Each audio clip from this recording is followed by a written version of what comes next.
Olá, na aula de hoje nós daremos prosseguimento ao nosso estudo sobre ideologia.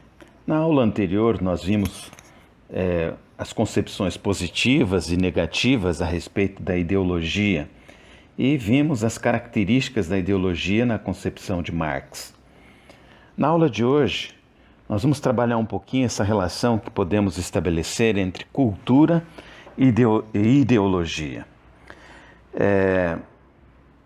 Vários autores eles procuram demonstrar que o conceito de cultura e ideologia eles não podem ser utilizados separadamente. Nós vimos que ideologia é um conjunto de ideias e a cultura nada mais é do que esse conjunto de ideias que predomina em um grupo social específico. O pensador italiano Antonio Gramsci, que aparece no livro de vocês na página 88,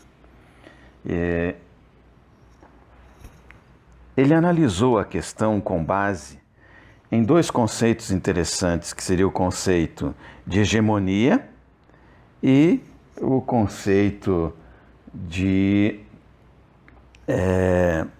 aparelhos de persuasão. Ele chama esse conceito de hegemonia de aparelhos de persuasão, que são os instrumentos utilizados pela sociedade para construir a sua base cultural, a sua base existencial. Funciona quase que como um cimento da estrutura social, quando esse grupo ele exerce a sua influência sobre o modo de pensar daquela sociedade. O aparelho de persuasão, práticas intelectuais, organizações no interior do Estado ou fora dele, são os livros, os jornais, a escola, o teatro, a televisão, que são utilizadas então para disseminar, para espalhar o projeto de Estado, o projeto de sociedade, de pensamento da classe dominante. Cada relação de hegemonia é sempre pedagógica. O que significa isso? Ela está sempre procurando formar a sociedade com base naqueles valores que a classe dominante propõe como sendo as mais importantes. Envolve uma prática de convencimento, de ensino, de aprendizagem. E por isso, então, é que nós dizemos que ela é sempre pedagógica. Gramsci, ele foi um dos fundadores ali do Partido Comunista Italiano em 1921, 1926, e ele foi preso e durante o regime fascista de Mussolini. Morreu em 1937, uma semana após ter sido liberto. Cadernos do Cárcere é uma das suas obras, ou seja, a obra em 6 volumes, escrita na prisão e que foi publicada depois de sua morte e que vai influenciar o comunismo europeu. Para Gramsci, aqui nós vamos agora entrar nesse conceito de hegemonia, uma classe ela se torna hegemônica quando, além do poder coercitivo e policial, utiliza também a persuasão, o consenso, que é desenvolvido por um sistema de ideias elaborado por intelectuais a serviço do poder para convencer a maioria das pessoas. Esses intelectuais são os indivíduos que formam opinião dentro dessa sociedade. Por esse processo, então, cria-se uma cultura dominante efetiva. O objetivo é demonstrar que a visão de mundo de quem domina é a única possível. Então, esses intelectuais, eles vão valorizar um conjunto de ideias que predominam. Isso é hegemonia. Para Gramsci, então, de início, a ideologia ela tem a função positiva. Ela atua como cimento da estrutura social. Quando um grupo ele exerce liderança moral, intelectual, que é capaz de unificar uma variedade de aliados, formando então um bloco social de forças. Em seguida, quando incorporada ao senso comum, a ideologia estabelece o consenso, conferindo então hegemonia, do grego significa supremacia, liderança, dessa nova classe que passará então a ser dominante.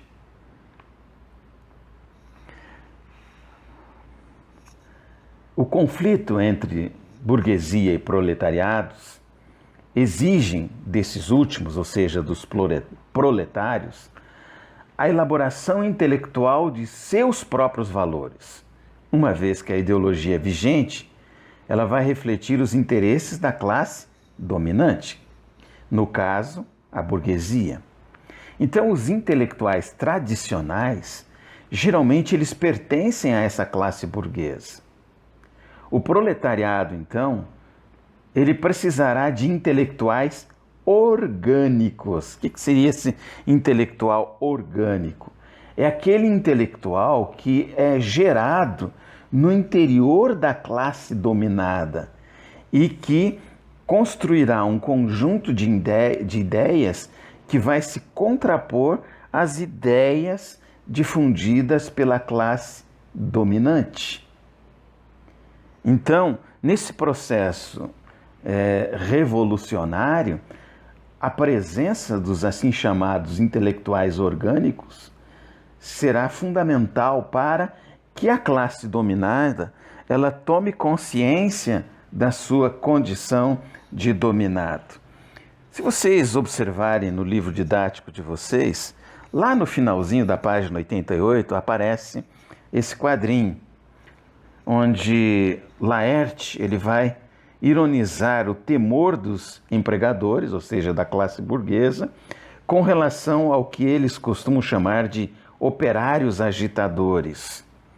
O tema pode favorecer a discussão sobre essa teoria gramsciana também. Por quê? A classe dominante ela não quer que a classe dominada tome consciência da sua condição de dominado.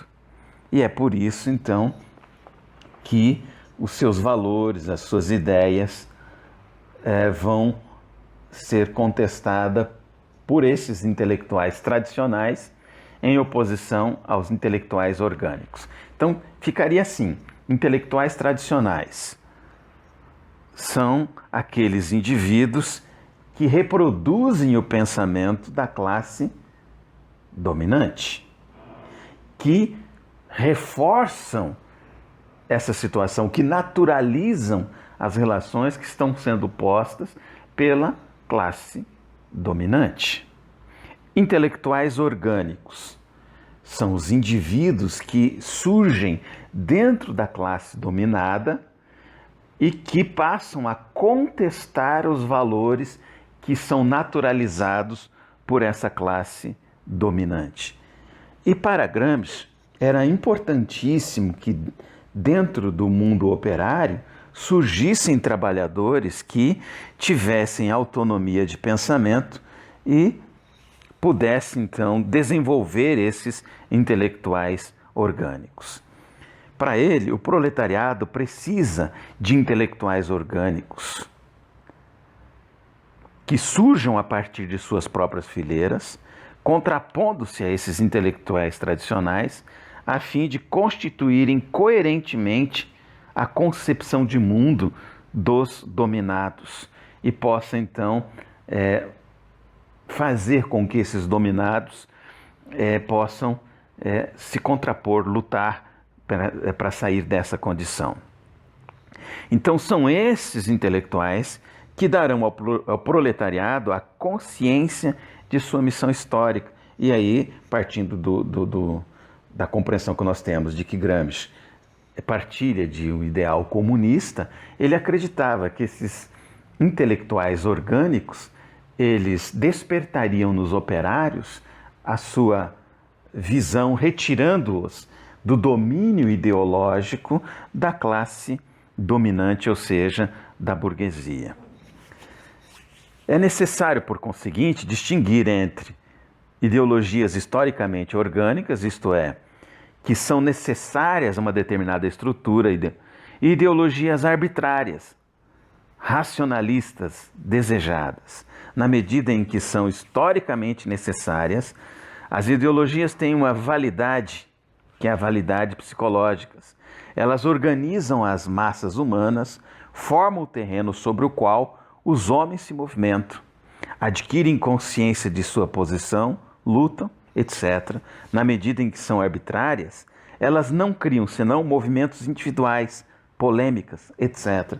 É nesse sentido que os intelectuais orgânicos serão fundamentais na construção dessa consciência de classe. Ainda citando Gramsci, é a fase em que as ideologias germinadas anteriormente, transformadas em partido, entram em choque e lutam até que uma delas, ou pelo menos uma combinação delas, tende a prevalecer e se impor, a se irradiar em toda a área social, determinando, além da unicidade dos fins econômicos e políticos, também a unidade intelectual e moral, que é esse processo em que essa classe dominada, através dos seus intelectuais orgânicos, irão propor um novo modelo de sociedade, um novo modelo de organização social. E isso se dará no interior de um partido. E aí a importância do partido na compreensão de Gramsci, porque é o partido que vai agir como organizador dessas massas, como suporte da unidade do bloco social. Então, o partido não é senão o modo próprio de elaborar sua categoria de intelectuais orgânicos, que se formam assim e não podem deixar de se formar, dadas as características gerais e as condições de formação da vida e de desenvolvimento do grupo social dado, diretamente no campo político e filosófico, e já não mais no campo da técnica produtiva. Os conceitos de ideologia e hegemonia não só têm o papel central para pensar a questão da emancipação dos trabalhadores, mas também são categorias importantes de análise da realidade social. Elas nos permitem perceber como essas classes se articulam em torno dos seus projetos e lutam,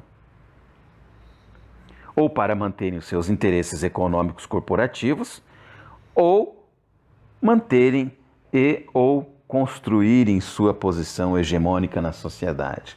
Ou seja, a leitura que Gramsci faz da sociedade seria uma classe dominante que tem todo um aparelho de construção de hegemonia através da escola, através dos meios de comunicação, de revistas, vão impor, vão divulgar, naturalizar aquela sociedade, formando uma cultura que para eles é de manutenção dos sistemas ou do status quo, daquilo que está posto. Em contraposição a este grupo hegemônico, estaria a classe dominada. Essa classe dominada vai gestar no seu interior intelectuais orgânicos que vão despertar no dominado a sua consciência e criar um conjunto de ideias, de ideologias para se contrapor àquela. E isto então se dará através dos partidos políticos, através de organismos que são criados pela sociedade trabalhadora, pelo grupo trabalhador, para impor ou colocar as suas ideias. E aí ocorrerá então esse choque entre o status quo, o intelectual tradicional e o intelectual orgânico. Então, quem e como modela a sociedade em que vivemos? A sociedade que vivemos, elas são modeladas a partir do conjunto de ideias, de ideologias que estarão diante de nós. E segundo Gramsci, cabe a ao trabalhador e aos intelectuais orgânicos a possibilidade de alterarem esse estado de coisas. Na próxima aula, então, nós veremos Habermas, como que ele analisa ciência e ideologia, ok? Eu quero agora que vocês peguem o caderno de vocês e respondam as questões que serão propostas logo a seguir.